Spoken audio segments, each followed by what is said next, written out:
Hello, everybody, and welcome to the Leaders in Supply Chain podcast. I am your host, Radu Palamari, Managing Director of Elkat Global. It's my great pleasure to have with us today Rosemary Coates, who is the Executive Director of the Reshoring Institute and President of Blue Silk Consulting, a global supply chain consulting company. She's as well an Amazon best-selling author with 5 global supply chain books, including the Reshoring Guidebook and 42 Rules for Sourcing and Manufacturing in China. She's been a management consultant for 25 years, has worked with more than 80 global supply chain clients, serves on the board of directors of Kinetic River and the University of San Diego Supply Chain Management Institute, as well as teaches at the global supply chain strategy at UC Berkeley. So Rosemary, great pleasure and thanks for making the time to join us today. Yes, thank you. I'm delighted to be here with you. Super. So I wanted to start because it's a topic. I think decoupling, reshoring, moving manufacturing is a big topic on a lot of people's agenda, on a lot of supply chain executives and executives in general, really. So I wanted to start first with a question on what's the current status of decoupling. Is change happening now, right? We have a lot of discussions. Is it going to happen in 6 months, 12 months, 18 months, longer plans? How is it going? Yeah, well, we've been doing both offshoring and reshoring for a while now, 6 or 7 years at the Reshoring Institute. And I have a long history and background in offshoring to China. I helped lots of companies move there and set up their operations there. And I think we've seen kind of a slow tide of bringing some or thinking about a lot of executives thinking about bringing some manufacturing back to the US and decoupling from China. And sort of over time, we saw, some interest there.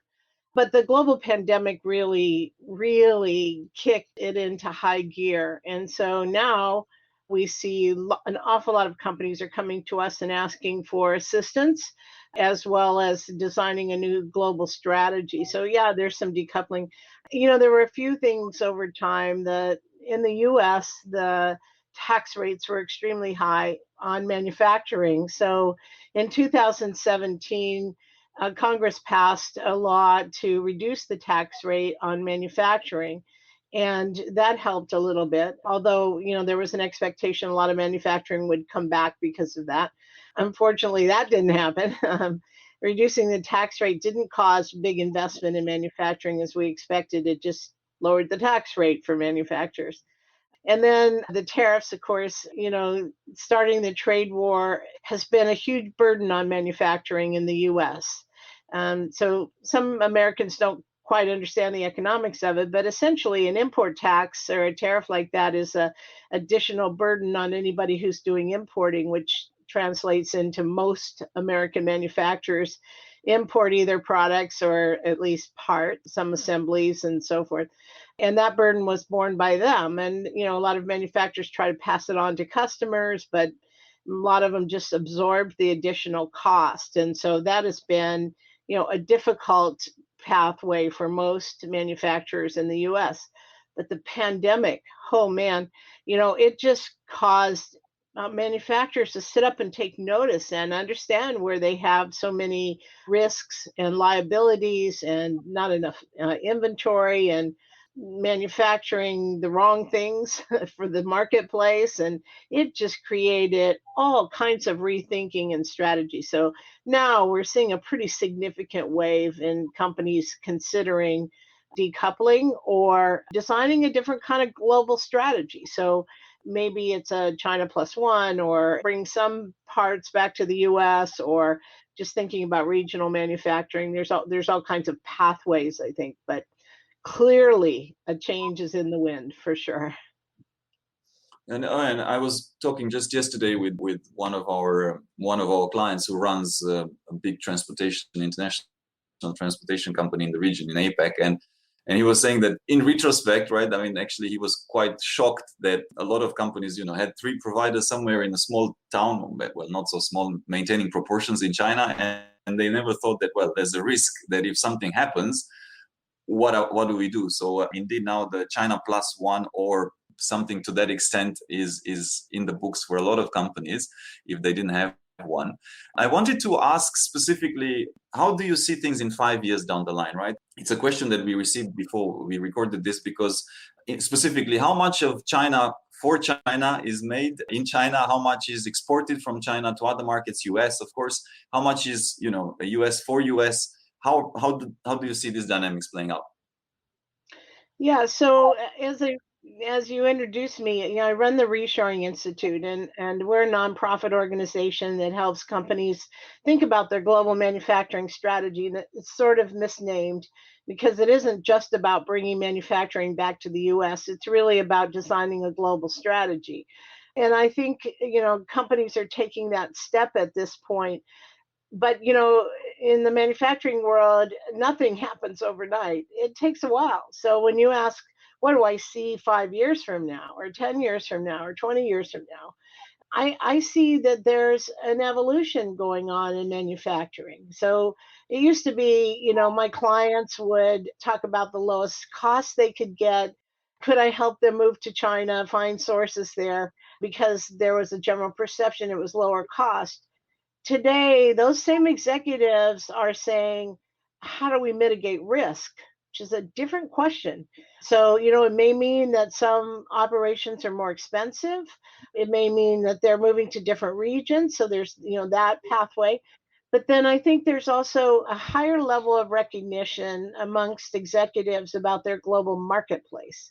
So, executives now are finding that there are a lot of their customers are in Asia. Asia is where growth is happening, right?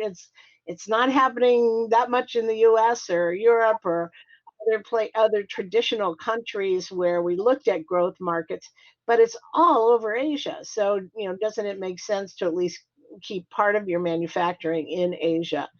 Now, what country in Asia is another question. So, I really see these executives who in the past were very focused on cost and cost alone, now thinking more strategically and taking into consideration other variables in the equation to where to manufacture in the world. So on this topic, and we're also getting a question from Felix that sits in Mexico. Where do you see this? I mean, where do you see this? I guess you can call them lower cost. I mean, let's use the word lower cost manufacturing locations that might thrive after this, conflicts and trade wars and all of this. Is it Southeast Asia? Is it Mexico? Is it Eastern Europe? Northern Africa? I don't know. What's it obviously can be a few of them. Well, it's interesting you asked that because we just finished at the Reshoring Institute. We have two goals. So one is to help companies bring manufacturing back or consider their international or global manufacturing strategy. And the other goal is that we teach graduate student interns about manufacturing. So these graduate students that are very smart and very ambitious and very energetic are put to work doing different projects. One of the projects that we just finished, and we haven't published the results yet, but we had one of our interns work on a comparison of labor costs in about, I think, 12 countries around the world. So 20 categories of labor costs compared country by country. Really interesting study. And what you find is that, there are places like in central Mexico where labor costs are comparable to the costs in China, right? And there are also very low cost environments like Bangladesh, for example, where you might want to locate manufacturing that has high labor content or high touch content. So when you have a lot of labor, that can swing the economics one way or another. Where you have more advanced manufacturing, more automation, more robotics, more 3D printing, then that shifts the equation maybe the other way and potentially evaluating whether or not you could actually operate in the United States by extracting that labor. So, when you think about it, I mean, there's lots of different complex ideas here. If you're going to bring back manufacturing to the US, for example, it's not going to mean that all the jobs that left and went to China over the past 25 years are all going to come back. That's not what, number one, not what we want to come back. And it's not what's likely to come back. So what we really want to develop is advanced manufacturing, advanced skills for manufacturing environment. and leave the low skilled, low cost labor jobs in a low cost country. So, for example, if you are a t-shirt manufacturer and you're making t-shirts for 50 cents a piece, that's not the kind of manufacturing that the US wants to attract back, because it doesn't pay a living wage in America. And if it doesn't pay a living wage, then the government has to supplement the wages with economic policy.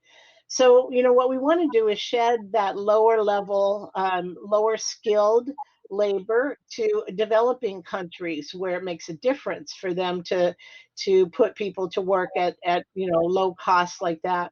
And what we want to attract to the more developed countries is the more skilled, more advanced labor. So we want people to learn how to run the machine tools, right?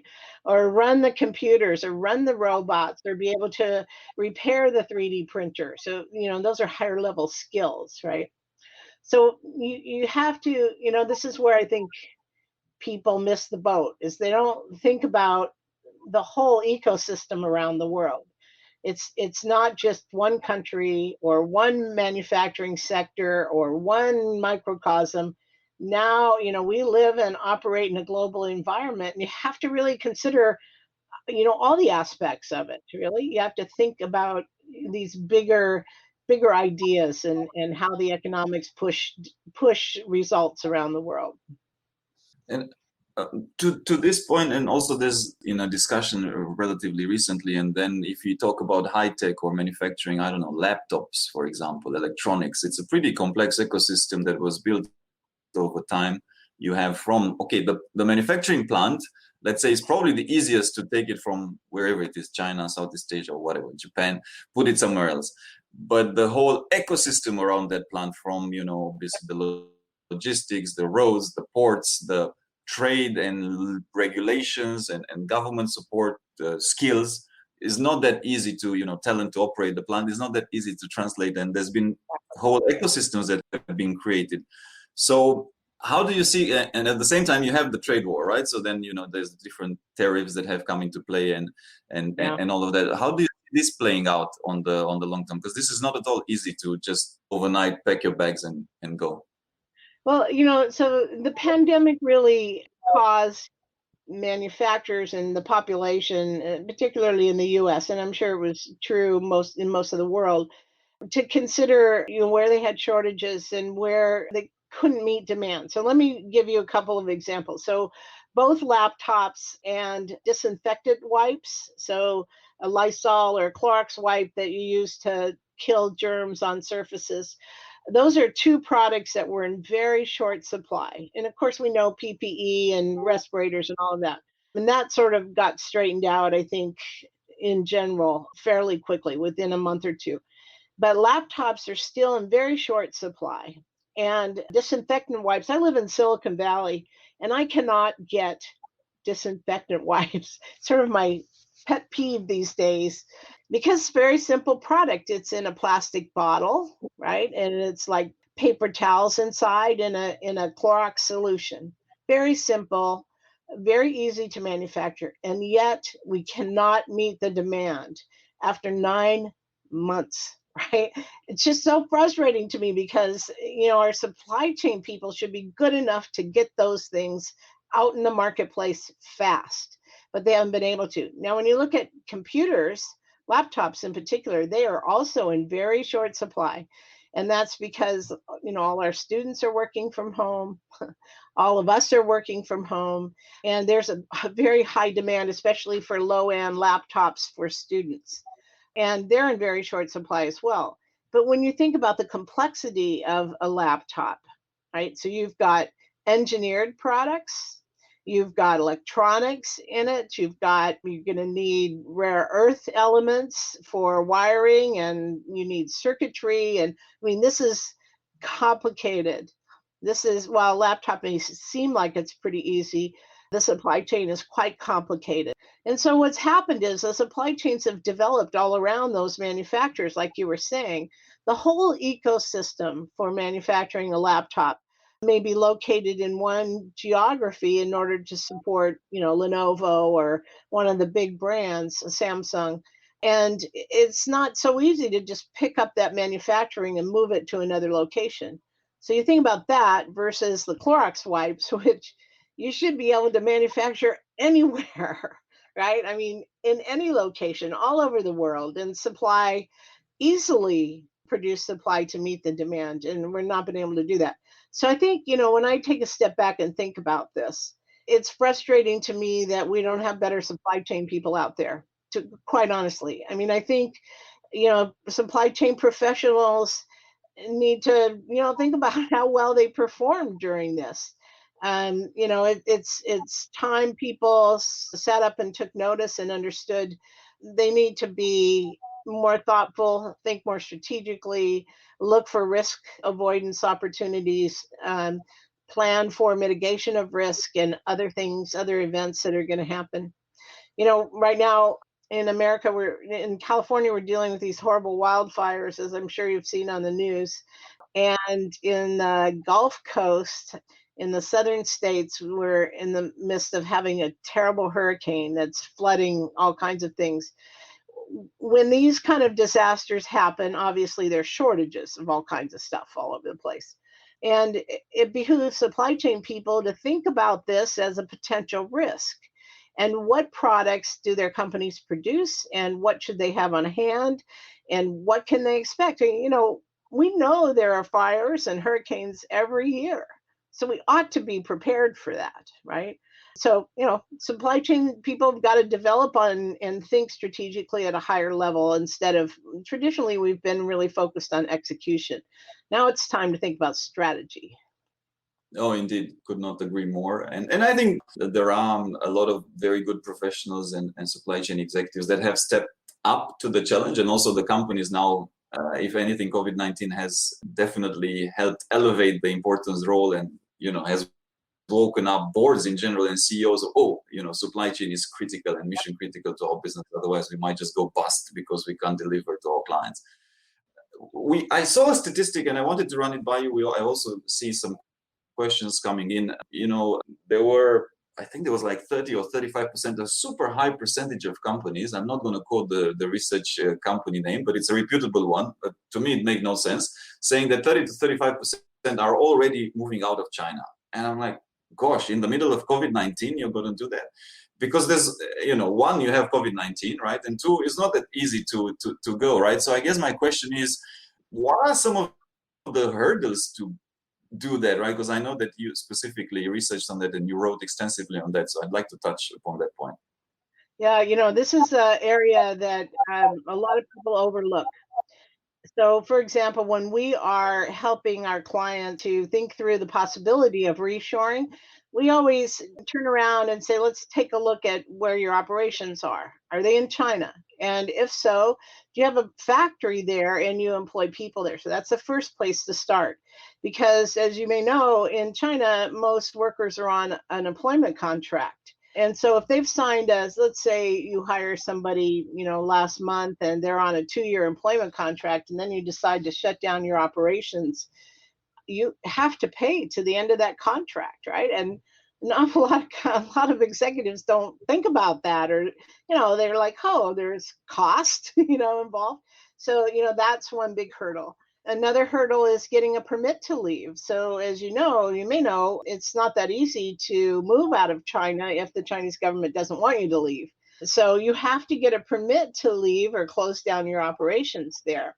And depending on what the Chinese government thinks about that, or if they're worried about transferring the capability or the IP to China or keeping it there, then it may be very hard to get a permit. Now, sure, you can get on an airplane and, close the doors and turn off the lights and get on an airplane and go home.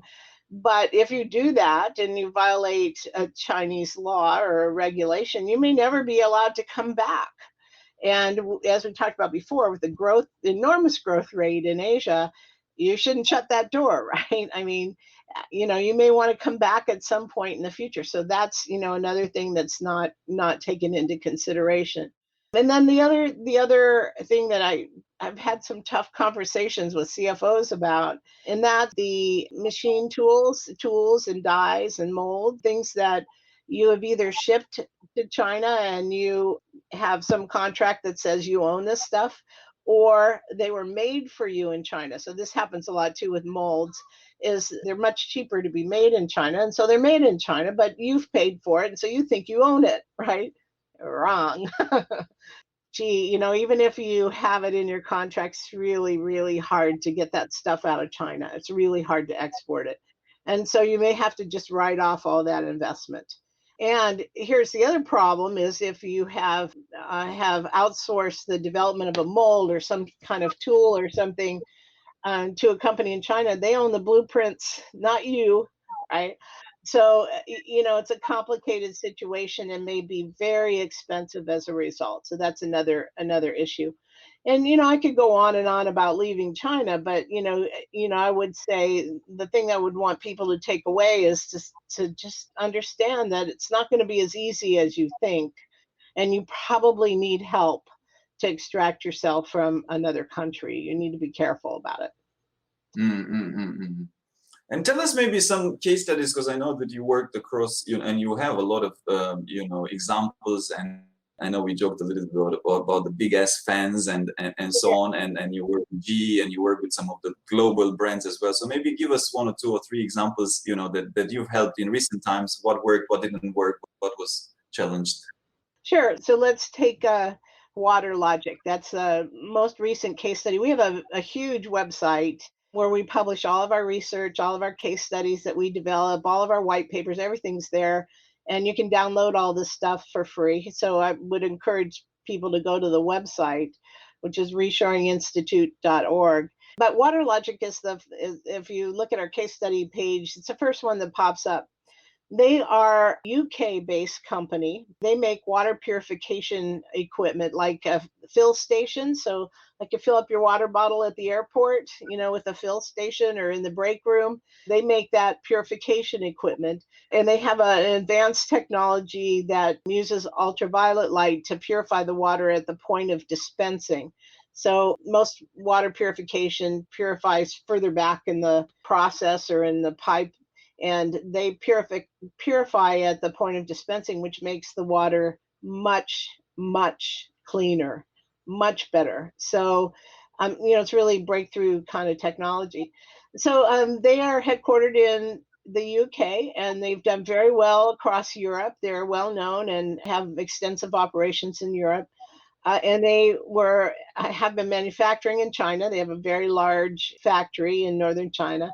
And they had sales offices all across the US, and the sales were growing rapidly in the US. So it became a very popular item. And, pure water, bottled water, filtered water is very, very popular in the US. So they came to us, and even though they had extensive sales operations across the US, they didn't have any manufacturing sites.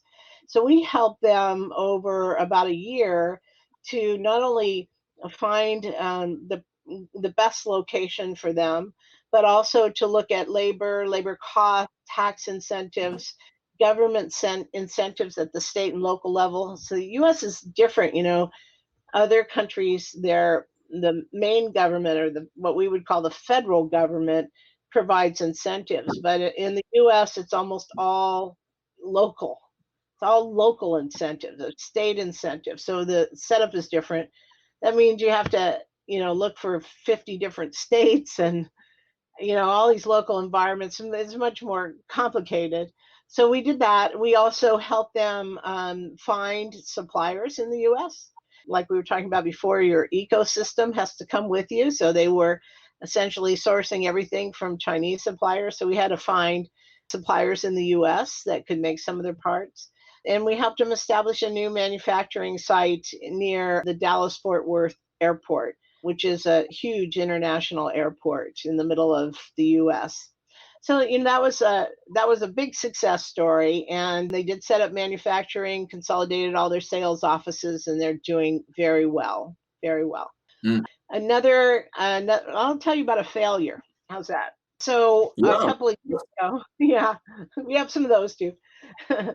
We didn't work on this one, but I can tell you about it. So Otis Elevator, they make elevators, and there are only a few elevator companies in the world, and Otis was one of the big ones.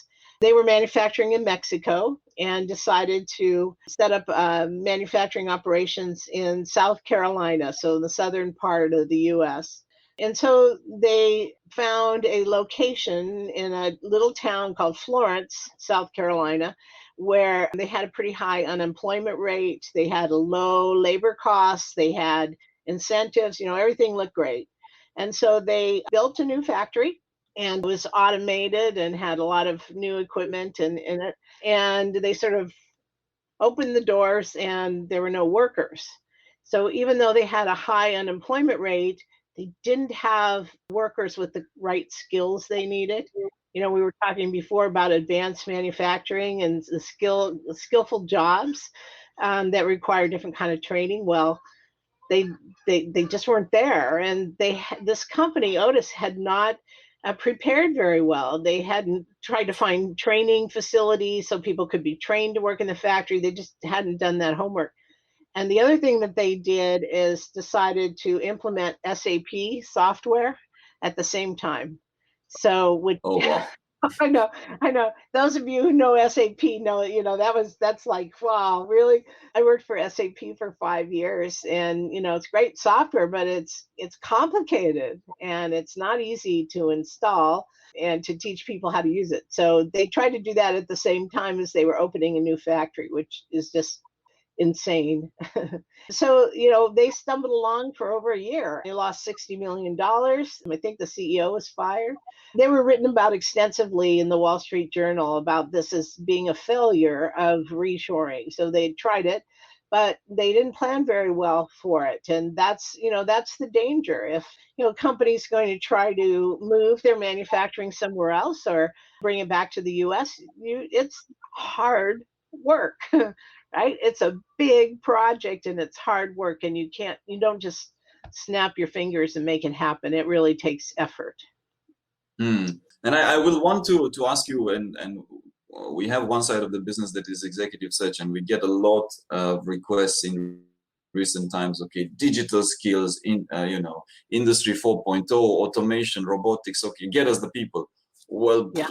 There's not a hell of a lot of them because these are fairly, okay, it's been talked a lot for the last 3-4 years. These initiatives have been present, but let's talk reality and pragmatically, it's not the norm, and there's a lot of gaps in the market for that. And I think there's another reality check that you mentioned, that yes, you bring back the jobs wherever it is. Okay, it's Western Europe or bring back manufacturing, let's call it, not jobs, manufacturing, right? In Western Europe or in US or in these high cost markets, but the jobs are not the same. When they left US, maybe you were working on the line. Now, you come back, now you need to have robotics or automation skills. So let's talk a little about what new skills, even if you do reshore in this, more expensive markets or developed markets, what new skills will they need?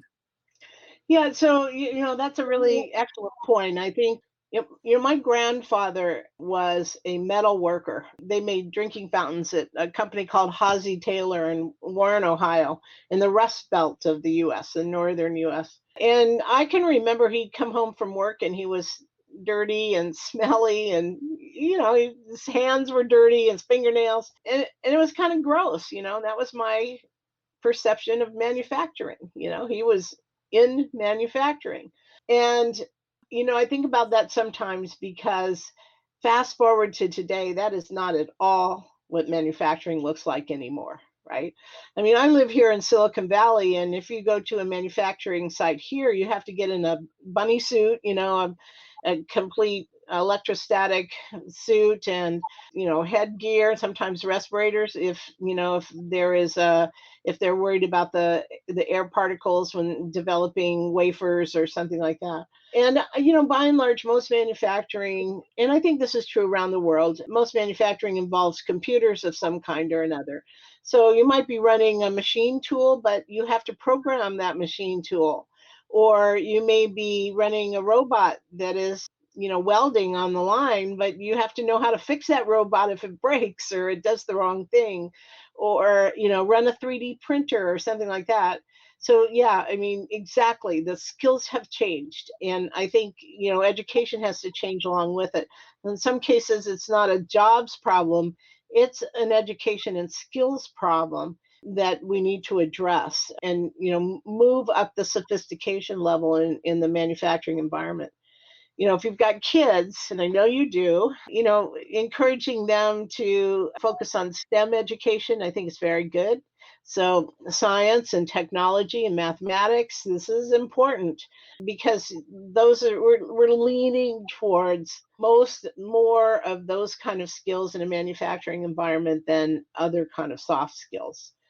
So it's good to learn the arts and to learn communications and music and other things too. But if you plan to be in an industrial environment in your life, whether you're the CEO or senior executive in supply chain or you're a worker, you need to know mathematics. It's odd. You have to think that there's actually a lot of geometry in mathematics. You're dealing with planes and angles and calculations on a production line. So it's surprising how much math you actually really need to know in order to even operate on most production lines. No, and this kind of brings us to the failure case study that you mentioned, that a lot of people kind of fail to plan for that talent piece. Okay, great, you moved, but do you actually have the people to do the work? Yeah. Do you have them trained? Do they have the skills? Do they know how to do it? Because that's not always there. We've done a lot of work. So, for example, Vietnam, and I want to pick your brains also on this one. Vietnam has grown tremendously, even now from a GDP perspective. They're also like defying gravity. They're still growing, and there's been a huge shift of manufacturing into Vietnam from China. Yep. Obviously maintaining proportions, because when you have 100 million or so in Vietnam and you have 1 point something billion in China, it's not possible to go all of it. But I think that's one way to kind of avoid some of the trade tariffs and all of that. But the situation now in Vietnam is that you can't find blue collar workers anymore. They need to get them from Cambodia. We literally don't have workforce anymore for how much has changed and has influxed into the country. Now, my question is also... No, I was just going to say, I worked with athletic shoe manufacturer a couple years ago that had factories all across China. I went and visited all their factories in China and Vietnam. And yeah, you're right. I mean, Vietnam only has 90 or 100 million people, and they're sort of full, they're busy, and there isn't any factory capability or not much left. And the other thing that we found was, even though the labor cost was lower in Vietnam, the productivity rate was lower, right? So the company I was working with, I don't think they knew that. And so I pointed out to them, I mean, if you're looking at comparing costs, the cost in China, while labor was maybe 20 or 30% more, the productivity was much higher and the quality was better. So if you are balancing that out with what you're capable of doing in Vietnam, it turned out that it actually wasn't cheaper in Vietnam. It was more expensive. You can't just make broad assumptions about what is or what isn't. All companies and industries are different, and you have to look at them one by one, right?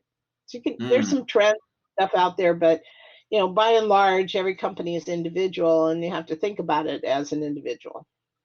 And I want to ask a final question, Rosemary, and I can ask to you because you're not working for a big corporation or MNC, so you can address such elephants in the room, and you sit in the US, so I don't want to get very political, but the question goes like this. Depending on your election that is coming up and the result of that elections, do you see much shift into let's say that if you change the administration, do you see a shift in which this decoupling will be slower, or the rhetoric will be a little bit softer and it will slow down a little bit, or you see the direction in the same way in which, okay, this is happening, is just, different administrations won't change much? Yeah, I don't think it's any secret that Donald Trump is a transactional kind of guy. I mean, he thinks about dollars and cents and doesn't really have context when it comes to policy and global economic development. He doesn't really have that understanding. So I think if we do have a regime change, we have a new President Biden, I think we'll see a softening of the rhetoric and not so much trying to pick fights, but instead, reigniting of the good relationships that we have around the world, and together, putting America back in sync with Europe, and together addressing some of the issues within China. So, it's not that, in my opinion, we shouldn't be fighting with China. I mean, there are some things, technologies, and that we should be cooperating, right? We should develop together for the good of humanity. There are certain things that, we shouldn't be competing or fighting with over. We need to be more cooperative. But on the other hand, we know that China has some issues as well, and those need to be addressed. I like to say we need more diplomacy and less lunacy. So I don't know, that's maybe a little political, but yeah, I mean, we try to be apolitical at the Reshoring Institute too, but when bottom line is there's so much politics and economics involved with any decision that's made with leadership, that it's important we have a voice and keep guiding our leaders in what's needed in global manufacturing. Well, Rosemary, on that note, I want to thank you a lot for all the insights. We've had some incredible feedback also on the comments. You'll see after this is finished, and lots of people that enjoyed the conversation very much. And thanks for keeping it practical, with pluses, with minuses, with failures, with successes. And I think you gave a very good overview of and reality check, because I can tell you for sure where I sit as also we are consulting, but maybe from a leadership or human capital perspective, a lot of people think it's easy to do things and to move around, or maybe not as complicated as it is actually. Maybe it's not easy, but they think it's not as complex, and they should really readjust their mental frames. So thank you very much, and really it was a great sharing session. Sure, thank you, Radu.